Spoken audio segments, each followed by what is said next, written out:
So I've divided this session into 4 parts, depending on the long bone anatomy that we see. First is the marrow, that's mainly in the diaphysis and the metaphysis.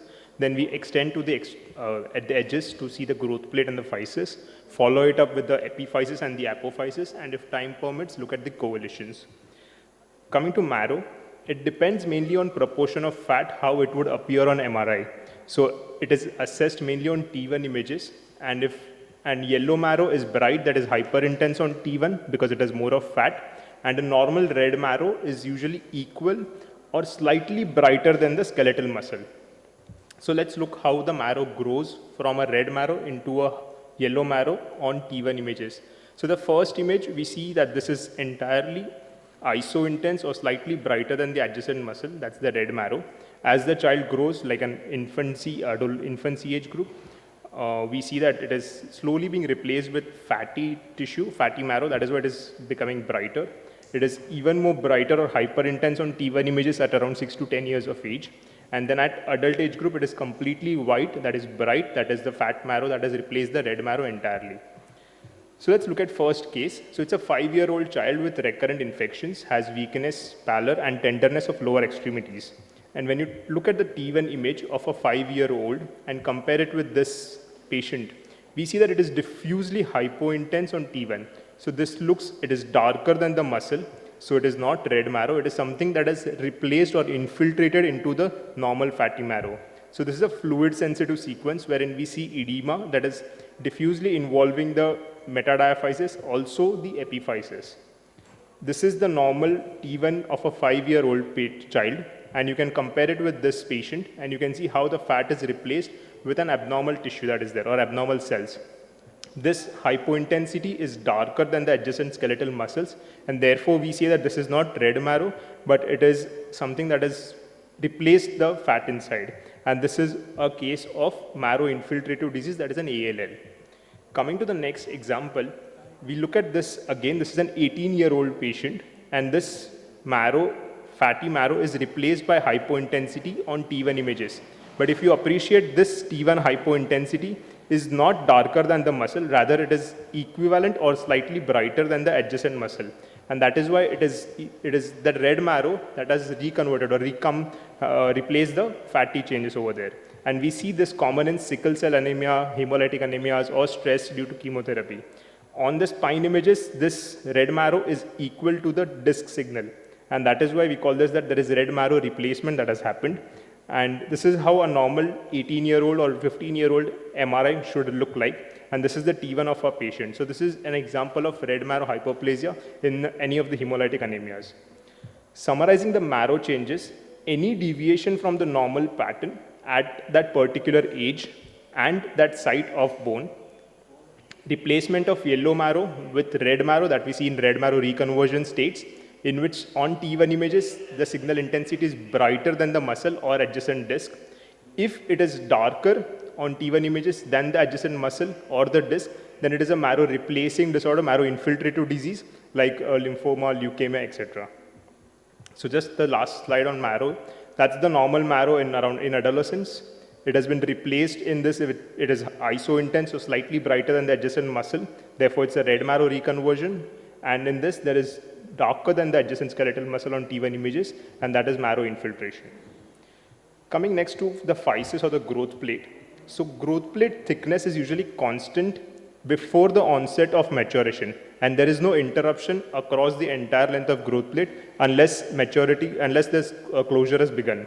It is assessed better on the fluid sensitive, that is T2 fat set or stir images, and as it starts closing, the hyperintensity decreases and it proceeds in a particular sequence. After the closure, it may leave behind a physeal scar. So this is the normal physis on a fluid sensitive sequence. You see the trilaminar appearance. There is this T2 hyperintensity that we see. And even in a 6-year-old or 11-year-old, the width or the size of the physis is almost similar. Once it starts to close, the T2 hyperintensity wears off and the physis size goes on decreasing. And if you see, the physis is contiguous, there is no interruption between the hyperintense line. So let's look at the second case. It's a 10-year-old kid with limb length discrepancy and a vague history of childhood trauma. So when you look at this physis on a fluid-sensitive sequence, there is this abrupt interruption of the growth plate with a discrete physial bar closing it over here. So that's the typical physial bar that we see whenever there has been an old history of trauma or infection. The normal physis, as I showed earlier, should have looked contiguous and this T2 hyperintense rim. However, in a patient, there is this interruption which is abrupt and there is a bar or bony outgrowth that is closing the physis over here. So this is a growth plate irregularity or a physial bar. One caveat to this is whenever you see periphyseal edema around the knee joint, this is also called as a Forbes zone, which is seen when the growth plate is closing. So that is just a normal variation and should not be interpreted as an abnormality. This is another example wherein the physis looks normal on the medial side. However, there is this transphysial spread of osteomyelitis, and it is better seen on the fluid-sensitive sequences. So again, there is interruption and breach of the normal physial length. Coming to this third example, this is the SUFI, slipped upper femoral epiphysis. That's the normal physis on the right side, whereas on the left side, it is widened and irregular. This is the slip stage. This is the pre-slip stage. This is the slip stage, wherein, as Sir showed in the previous X-rays, the Kleins line doesn't intersect the physis on the medial aspect. Like the physis is slipped medially.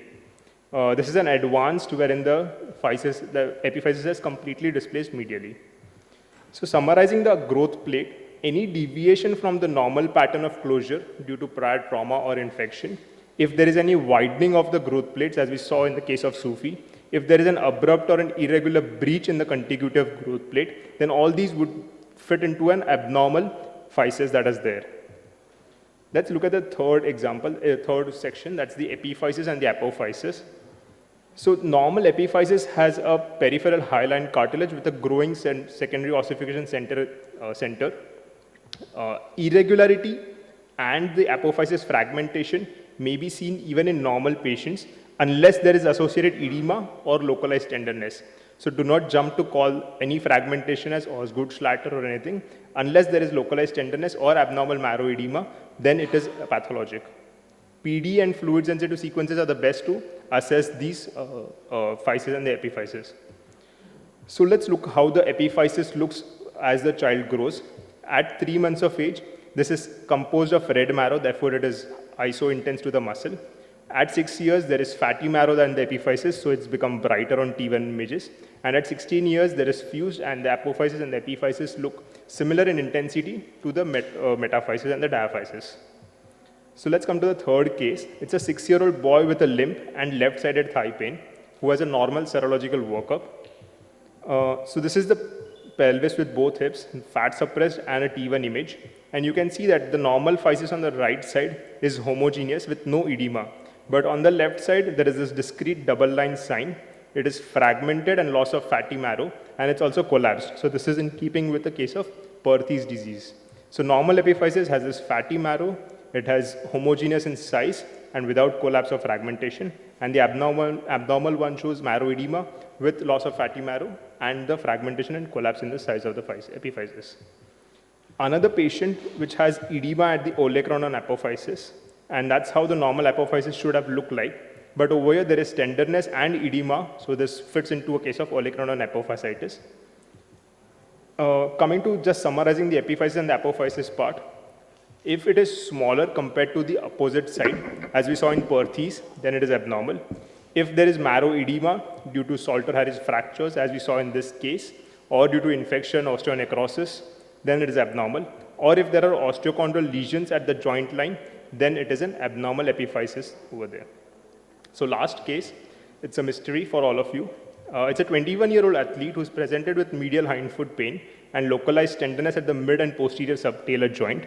This is the X-ray for all the orthopedic surgeons, and it looks pretty straightforward, especially with the pediatric orthopods in the crowd.